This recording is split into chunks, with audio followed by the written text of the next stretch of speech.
Longhorns. He is into the end zone for a Longhorn touchdown. Touchdown, Texas. Shipley's going to throw it again. Touchdown, Texas. Working deep. Has a man wide open. It's Davis. Touchdown, Texas. Good one off to the races. You can't forget about it.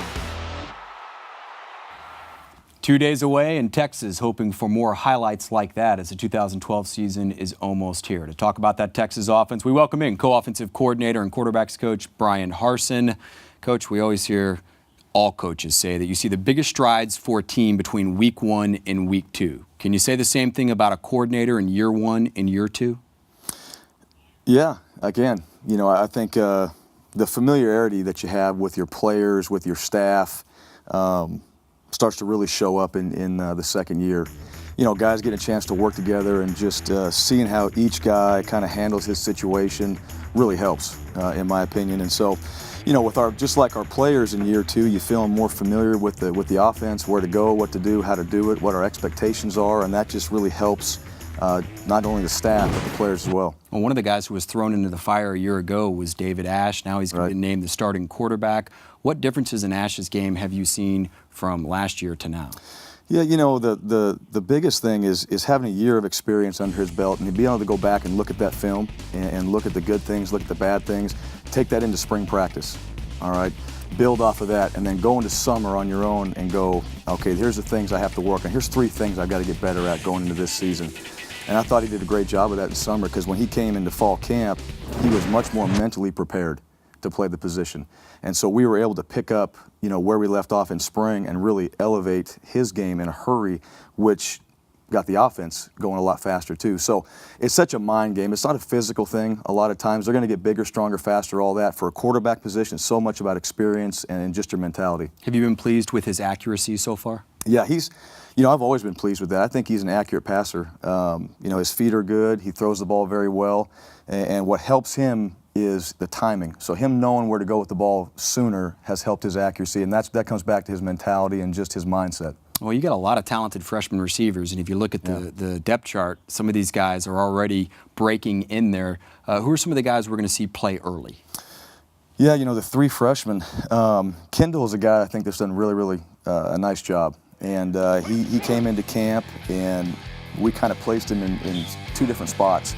And so we're trying to find a role for him, and he's taken the X and Z and the H position. He's been able to move around, so he's really grasped the offense. So he's the guy that we can put in there and feel very good about. Caleb Jones has done a fantastic job playing Z for us. He's a big target out there. He's getting better and better. And Marcus Johnson. He's a guy that is a speed guy, can take the top off the coverage, and I've been real pleased with his efforts. Oh, another guy who was lauded coming in was Jonathan Gray, the 5-star tailback. What kind of pressure do you expect Jonathan to feel in game number 1? I don't know. That's a great question. I think having Joe and Malcolm and Jeremy Hills out there, he's had some great guys around him to see how they operate. And, he's going to get his opportunity to play. Now, those guys, Joe and Malcolm, they have experience, and I think and I'll give Hills a lot of credit. I think he did a great job with him in the summer, and just those 3 guys being around him, I think have calmed him down and just said, you got to go play and do your deal. And I start to see that in practice. As practice went on, he got more and more calm with I just got to play my game. And so we'll see when he gets out there in front of 101,000 people, what his response is going to be. I think it's, what he's always done. He's played. He just played the game, and that's what we loved about him, and we expect that come game day. Well, we know he can run. What about the pass blocking? Some of the other things that freshmen typically struggle with. Yeah, that's one thing. The pass protection is always something that takes more time, and he's been working really, really hard at it, and he's gotten better and better. And again, the nice thing about it is you've got those 3 other backs that you can put in there and not put all the pressure on him. So we want him to be able to get in there, have some success, go there, play his game. He will be in pass protection. He'll have to do that. But he doesn't have to do it all. And that's really what he has to focus on. Just do his job, do it to the best of his ability, and worry about that. Mack Brown had a run of tight ends here. I mean, Bose Cave, David Thomas, Jermichael Finley. Yeah. He talked about earlier in camp how the tight ends as a group need to step it up. Have they stepped it up? They have. That's a position that we ask a tremendous amount from. They're really a jack of all trades. We're putting them at receiver, we're putting them at fullback, we're putting them at tight end, putting them at tailback. So, it takes a lot of time to be able to do that, but that's part of what we do offensively. And so those guys have really taken on that role, and you know, having Greg Daniels over there, I think, has been a great addition. You know, he's another guy that's a smart guy, that's a big guy that can do a lot of different things for us. And so that position will continue to build. And, you know, we're never where we want to be right now, but they are getting better and better. They're accepting what we're asking them to do, and they're doing a great job with it so far. You know, Daniel was kind of a surprise on that depth chart, you know, being an either or for first string. What did he do in camp that impressed you guys so much? You know, he first of all, I think just his mentality coming in, playing D-line and kind of having that foundation already built just with hands and footwork and things like that, I think really helped him. And so when he came to tight end position now, he's able to fit up on guys, be physical on the edge, provide some domination on the edge and some run game stuff. And that's really what we needed to have him for. And he knew that. That was part of his role. And so he came in and just said, this is what I'm going to do.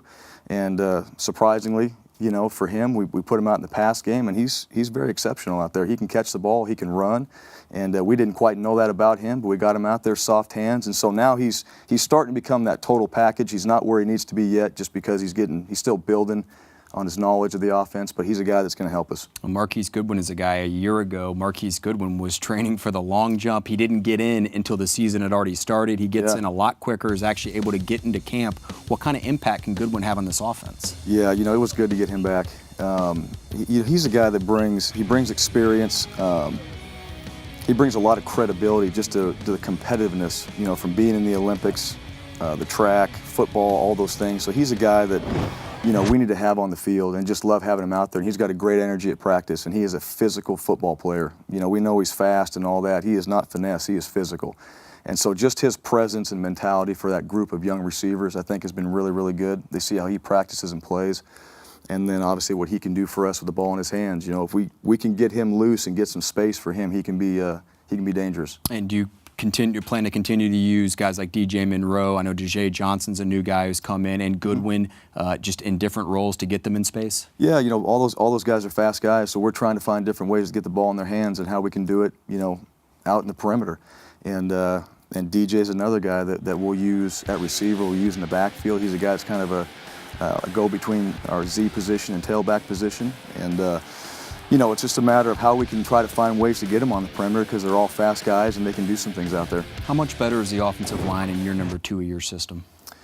Yeah, you can see, I think the depth is a big part of that. You know, O-line is so much about depth, and really it probably comes into practice too. You know, so you're able to spell those guys a little bit so that first group is fresh. You know, your first 5 guys are very good. You're always looking for that 6th and 7th guy, and I think we've got it. But another year in the system, working together, communicating, that's the thing you probably see right now, is you just see them coming up, making identifications, communicating a lot faster, and just getting to their assignments a lot quicker. All right, Coach, we've talked about some big-time athletes so far. What's your impression of a couple performers we're about to show you right here? These are performers, not necessarily athletes, but they did this at the Texas Talent Show. I think you recognize these two young ladies. These are your 2 daughters right here. You must have been pretty proud at the talent show for them to come up and actually have the guts to do this in front of so many people. I tell you what, this 8 days into camp, I remember we had an early night, and I came home and they had prepared this song, and so they had played it, and I hadn't heard them harmonize or sing like that together, and I was shocked. I made them play it 3 times in a row. Yeah, I did. And then I recorded it on my phone, and it's one of those things, you know, when you're in camp, you don't see your family that much, and so I kept that with me, and I played it every day on the phone. But I never heard the 3rd verse on this, so when we got to the end of the 2nd verse, I sat there, I'm holding the mic, and Dane, she continues to keep playing, and I'm sitting there, I'm thinking, they messed up. They're going too long. And so I started kind of getting nervous, and they got into the 3rd verse, and it was a nice surprise. And I was proud of them to get up in front of the team and do that, and I thought the team really appreciated it. Well, it takes a lot of guts. Coach, we appreciate you coming in here and talking some football. Good luck against Wyoming. Thank you.